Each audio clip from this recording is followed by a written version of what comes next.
Shimshon, yeah. Yeah, the Hilula was Zera Shimshon. There was almost 500 people there. Wow. Almost 500 people there.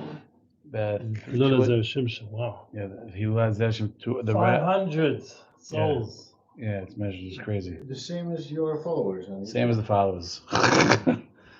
and it There was a whole room of people learning. I went in there, learning for We finished all Zera Shimshon in one night. Wow. That was the goal. Wow. Oh, so everybody learned their everybody. own We printed all the papers. Everyone got 8 pages. Oh, got it. Okay, and we mehalek it to everybody. 300 people, 280 actually, 280 people. There was more people that wanted, but we didn't have any more papers, and we There were by far more people than learning than at the dinner. There was well, there's 200 people at the dinner. Right. About 200. Okay, and it was about 280 people learning. So that's 480. It's almost 500, yeah. And the rabbi was very happy. He's really shtabashimot. The next day, I went to the kotel with my friends, and we ended up learning at the kotel, Zera Shimshon. Wow. Yeah. I was very honored to do that. And a random guy came and sat with us. So we learned for 2 hours instead of 1 because I went over everything again. And it was very nice. It was really a big zichut, such a zichut to be a part of it. The yeshuot that we hear from it is crazy.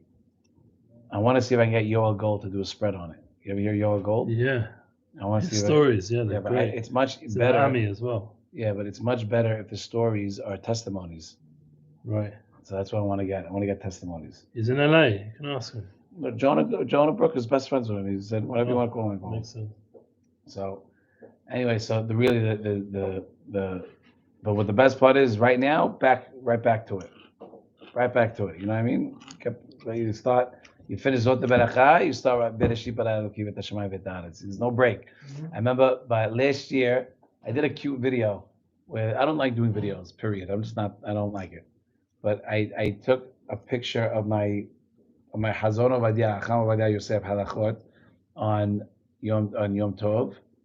Right? I put it back. I think I took like Purim, like the next one, like a video of me putting the one in, or Pesach. Pesach was over, and I took like the next one, like Shavuot or whatever. I don't know, but it's to show you there's no stopping. We're on.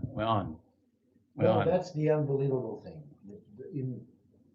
We're very lucky on many levels, and I'm not talking about Torah, religion. We are actually really lucky. The rest of the world, they, for example, retire and there's nothing to do. The point of life goes away. With Jews, with religious Jews, it doesn't matter what you're doing. You could be working, you could be married, you could be a father, you could be a son, whatever. The main point is learning Torah, and that goes nowhere. It doesn't go stale. It has no bottom or whatever, the ceiling. And your life continues. Like you can be a classical musician and you've played everything there is written for your instrument. And you've played with orchestras and you played in different concert halls. At some point you're like, okay, what else can I possibly do? I've programmed everything I could have programmed. Not by us. What can I possibly do? What do you mean here? Start from the beginning. Right. If there's nothing else. There's always something else. And whatever you think you did, go back because you didn't do it right. Because there's more to it. It's unbelievable. So we're gonna go Ki Tetzei. We're gonna do Derush Aleph. Open up. Derush Aleph. Life until the end of your presence here. All right. Then starts the real stuff. The parasha starts with Ki Tetzei leMilchama, right? And it says in the Sifri that it's talking specifically about Milchemet Reshut. What is Milchemet Reshut? It means a milchama that anybody could, a milchama that you're going for reshut, not a milchama that is chova, right? Like you have an obligation to go after 31 kings. Yeshua had an obligation to go after 31 kings. This concept of Ki Tetzei leMilchama and taking Isha Yefat To'ad is specifically about milchemet reshut, not milchemet chova that Hashem commanded you to go take. Okay, to make a war. So it says, why? Because regarding the milchama of Chova, when Yeshua came in, he had to decimate everybody. He had to kill everybody. It was not allowed to anybody to be remaining inside of Israel. As Yeshua went in, we eradicated everybody that was in it as we came in. Okay. The question is, if the Isud, why are we allowed to take a woman in war? Because Ayet Zara is mitkaber on us because we have this animalistic instinct that's on us, and because we're allowed to do that, we're allowing you to do it beheter, as so you don't do it be'isud. Because if you do it, because if you go to war and you see this woman, you're going to take it regardless. If you take it regardless, then at least Hashem say, I'm going to make it mutar for you, not asud, because you're going to do it anyway. So in order to protect us, he made it asud, he made it mutar. Question is, why does this not count for milchemet hobah? Same yetzir, same animalistic instinct, but yet it's only mutar for milchemet reshut, not milchemet hobah. Where does it say the same animalistic desires? War is war. No, because holy war is something that it comes from Hashem, has a completely different. I'm guessing, obviously. I mean, suggesting. I'll tell you. If that's true, if that was true, then Abraham Avinu would not be afraid when he did Pidyon Shivuyim to go get Lot. When he went to war, 4 kings, 5 kings, right, and the 4 kings won, and then Abraham steps in and whatever. He was afraid that now that he had the taste of blood, his animal instinct is going to come out. Okay. Specifically. So when you kill someone, God forbid, I'm not exactly, baki in that, but I'm just saying it's heavy stuff. It's not a joke. So if that's the case, why does it not include from Milchemet Hobah? Okay. How come Hashem doesn't give us this out like He does for Milchemet Reshut? Like Milchemet Reshut, that's the right way to say it. The one that you want, right, versus the one that you're not allowed. Because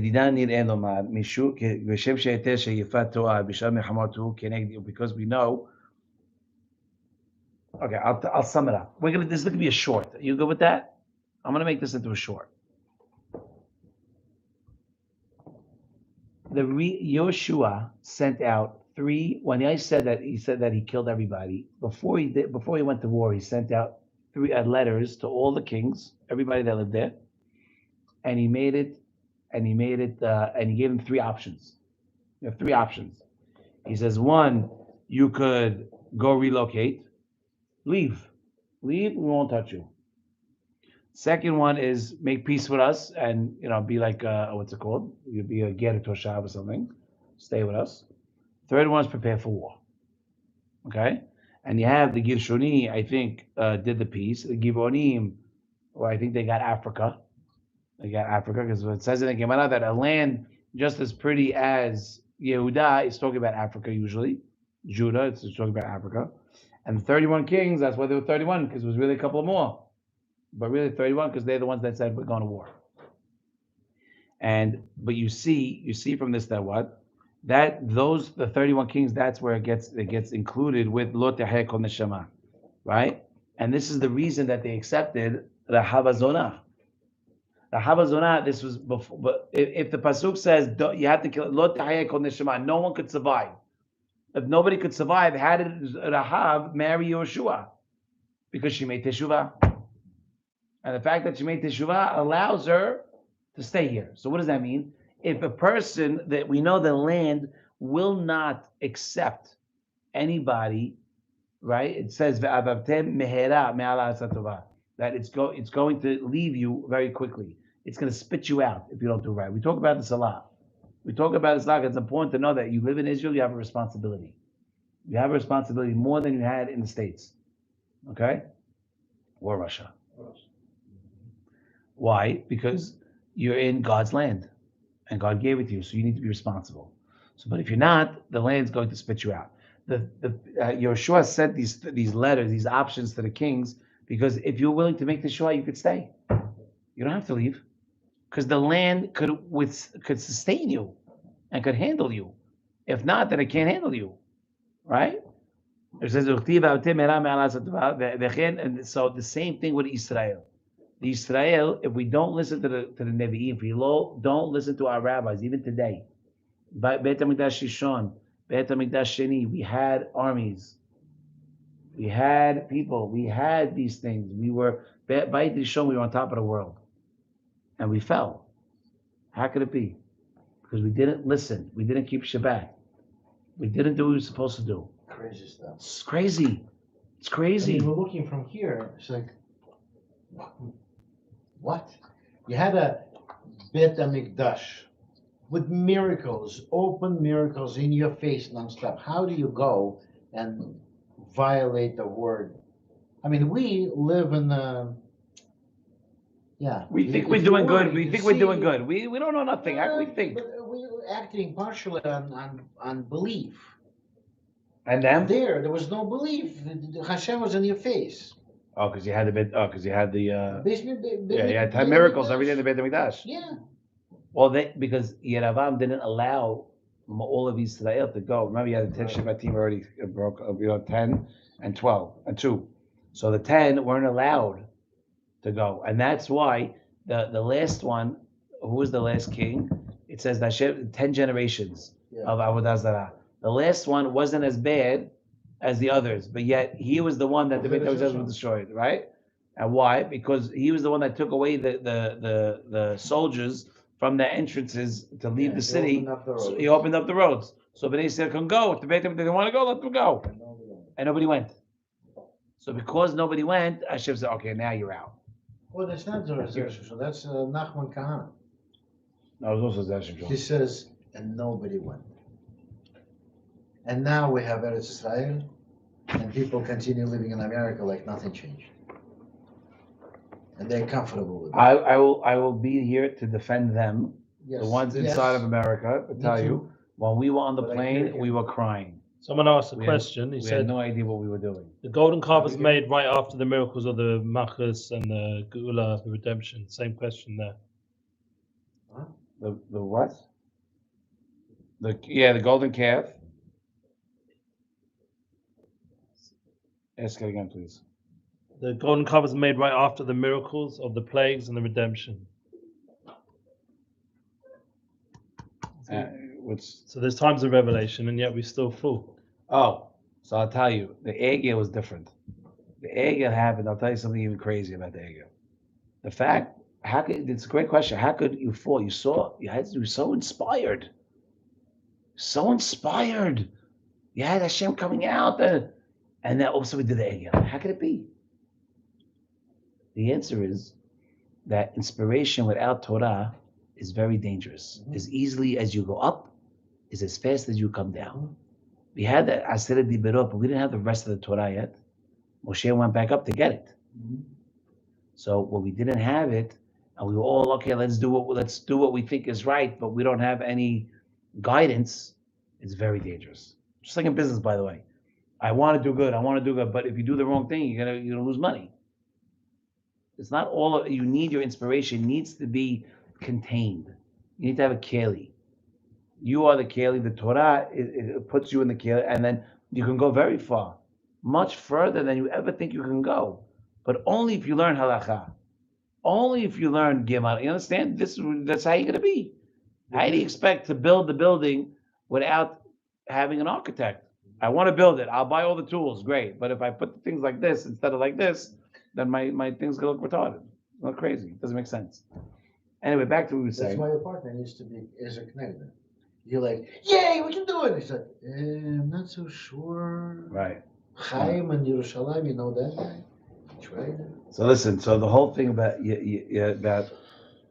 grabbing a woman, why it doesn't work with the Hemet Hova, is because it's a signal. It's a siman. It's a reminder.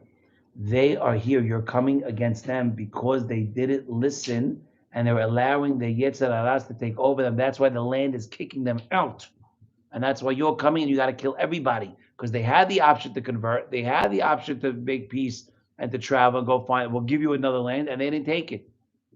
They did not take it. So now you are physically removing them, and remember that could happen to you. So it's asur for you to have this because you need to learn to control your Yetzer Hara if you're going to live here. And that's why the first reason, he's going to give you 3 different reasons. That the first reason why the Zera Shimshon is saying, it's crazy, why Yisha Yefat Tuat is not allowed to be taken in a Milchemet Hova. Because when they're taking over the land, it's specifically meant to show you that you have a responsibility when you're here. You can't just go to the beach and chill. It is not what you respond, not what's going to help. The land can't tolerate it. It can't tolerate it. It needs to be done. You need to be responsible. You can go out and do what you want, but you better make sure you learn in the morning, and you better make sure you learn at night, and you better make sure you say berachot. Tanei Dev Eliyahu says that what does Hashem want? Hashem wants you to live in the land, speak Lashon HaKodesh, and eat the perot, the fruits of Israel, and live in purity. That's all he wants. Three things. That's Tanei Dev Eliyahu Navi says. Lashon HaKodesh, talking Lashon HaKodesh, eat the perot, eat the land, good. That's what it's there for. And be pure. What is being pure? Kiddushim to you. Watching your eyes, watching your mouth, watch what you touch. Kodesh. You gotta be cut, right. From the backyard. Huh? We're eating plums from your backyard. Are you? That's cool. Bring us some. Share the wealth. You know what? I didn't think about it. I could have. So that's the first reason. The second reason is different. It says, the Rambam says what in Hilchot Melachim? He says there's no Eshet Yifat To'ad only in the time of capture, right? But what does that mean? The time of capture it means after the war. You can't grab a girl while you're in the middle of war. You have other things to do, right? So he says Bishat Shivya. What does that mean? Le'ahad milchama. Dehainu le'ahad harigat ha'oivim. Only after you kill the enemies. You can't eat your dessert until you eat your main thing. You can't have the ice cream until you eat your vegetables. You got to kill all the people before you take the spoils. And that's what it says. Ve'ikita et kol zechura lefi harem. Then after it talks about the nashim and the tav and the behemah, you're allowed to grab, right? That you have to kill all the adults first, all the men, and then you could take the women and the children and the animals. And regarding the milchama with the shad umot, right? Yes, shad shivya af benashim after you kill the men. But regarding the sheva umot ha'olam, there's no one left. You're killing the men, you're killing the children, you're killing the women.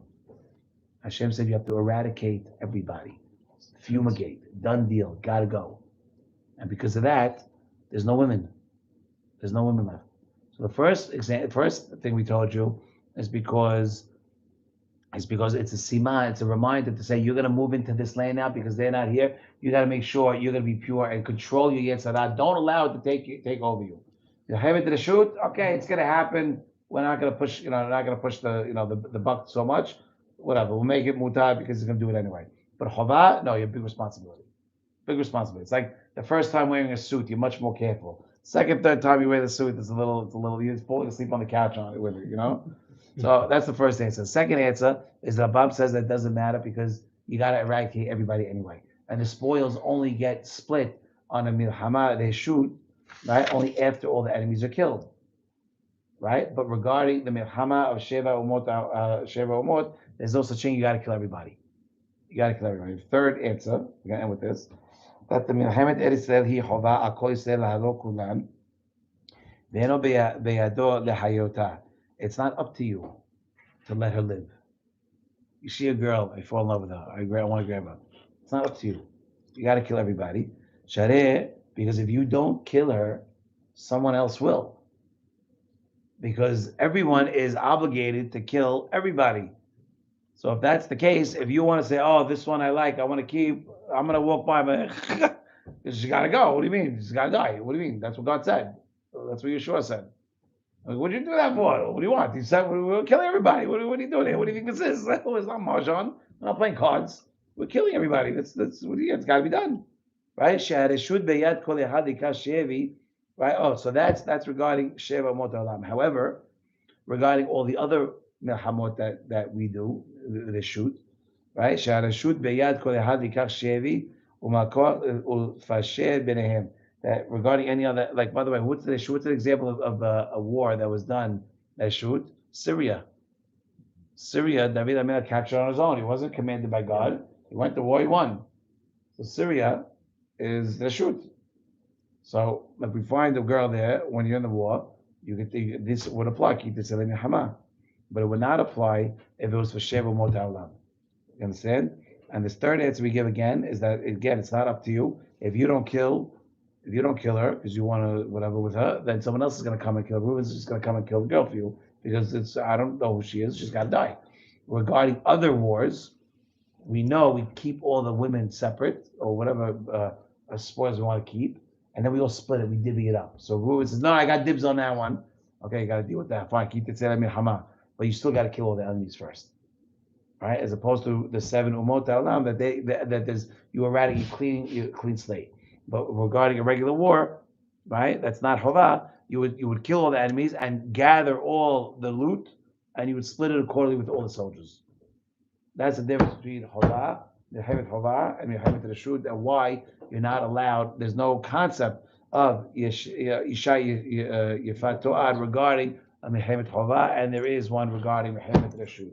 Baruch Adonai leolam, amen ve'amen. Guys. Good night. Check out the shorts coming next week. Shorts. Yeah, next week. Should we, Yeah, we got to move the tables around. We got to. Good job, everyone. Zimun? Zimun, let's go, Zimun. Yeah, Zimun. Good idea.